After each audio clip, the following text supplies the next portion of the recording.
Hey, what's up, YouTube? This is Alan here from Fab and Travel.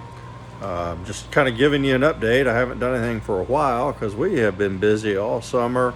We've been camping, we've been motorcycling, we've been just doing all kinds of fun stuff, gardening, and man, just lots and lots of stuff kept us busy. But I do have a lot of video. I just got to get time to get it edited and uploaded. We've got things coming up like the motorcycle rides of Chief Joseph Highway and the Beartooth Pass. Man, that was an absolute awesome ride. I'll probably talk a little bit during that video about our trip through the Bighorn Mountains and Highway 16. Man, awesome, just wonderful, wonderful area out there. I can't wait to go back.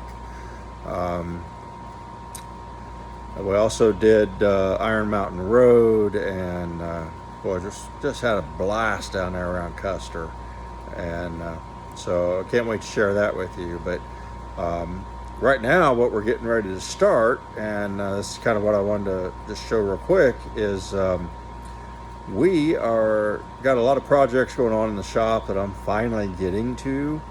I haven't had much time to play with my hot rod this year. So we're kind of trying to get some things ironed out with it and see if I can get a few runs. I was hoping to do it this weekend, but rain has put a delay on me being able to get it out, get it tuned, and just get some last minute things done. Because believe me, I don't want to fire this thing up in the shop. That alcohol will burn your eyes and breathing big time. But tonight I was finally able to pick up. We've got another little project here. There's the old hot rod right there, old girl. But if you take a look at that, that is a fresh 302 block, punch 30 over. We're not going to do anything super radical, but it will be a 306. I have a nice set of Ford Motorsports heads there. All freshly redone, new valves. Well, boy, what do we got? We got a new Urson cam. I can't wait to try that. That's going to be even bigger cam than what we had on the in the first iteration of this 302 that went in the Ranger. But I'll give you a little peek. Here's the pistons. Oh yeah, look at them babies. Yeah, little dome. We should be somewhere up around 10.5 to 1 compression with these little bad boys. We are also, I got a great set of Eagle SIR rods with ARP bolts. What else we got? We're going to check those little beauties out right there. What's that say down there? I guess you can't see it on there, but ooh, how about that? Holley Sniper. We're going to put a Holley Sniper in this bad boy. There you go. Oh, yeah, look at that. Yeah, this bad boy's going to have a Holley Sniper EFI system we're going to add. Play around with that. And, we're using the Holley ignition box. We're using Holley distributor. Of course, the Sniper carburetor replacement. So we're gonna play with that. So basically, we're gonna have a 306, nice little cam in it, all EFI system. So it should really be fun to drive. That little Ford Motorsports box you saw there, Ford Performance box, I'm gonna change it. When I built the Ranger, I took the rear end out of another Ranger that had an automatic in it and had a 410 rear end. I put a posi in it, and so I had I didn't have that embarrassing one tire fryer thing going on. Talk about a sissy mobile, man. Come on, seriously. So we put in a good posi in there, so we don't leave the sissy burnout. We do a man's burnout. Or woman's burnout. We'll be politically correct here. And but it had 410s in it, And for something that I am wanting to drive daily, so I'm not driving my big diesel, especially today, I filled that mother up and fuel was $3.75 for that sucker. So I definitely don't want to be paying $100 every week to fill that thing up. So we're going to get this Rockin' Ranger going again, and here hopefully in a couple of weeks, and have some fun with that, and drive it every day and park my big boy. So yeah, so that's coming up here in the next few weeks on the Ranger. Another little project I've got, you saw, that's actually a little Husky toolbox that those heads were sitting on, and the project I got going on there is I'm gonna make a new welding cart and mobile welding cart. That toolbox is part of it. So it'll hold both my bottles of gas, and it'll hold my new to me ESAB multi-process welder. So I'm kind of anxious to get that going. We'll try and video that project as well. And another project, a couple little things I've been doing on the old drag truck.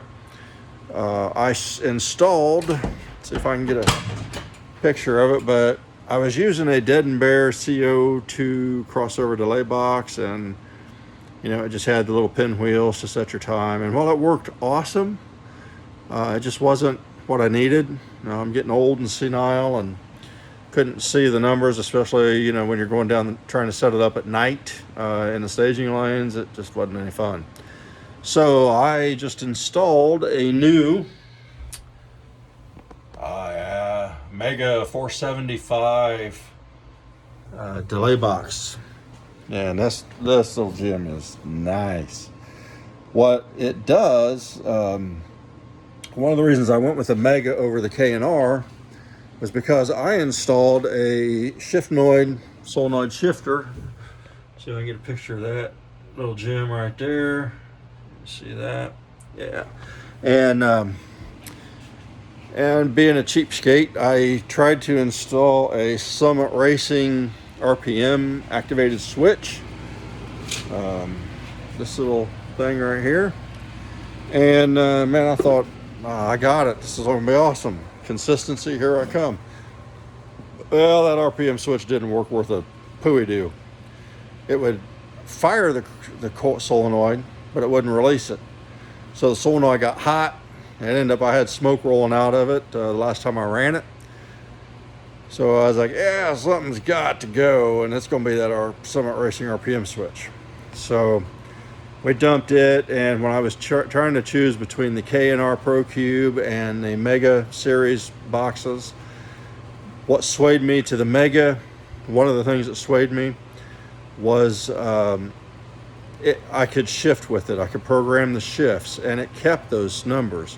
With that Summit, as soon as I took power away from the box, it defaulted back to its factory settings.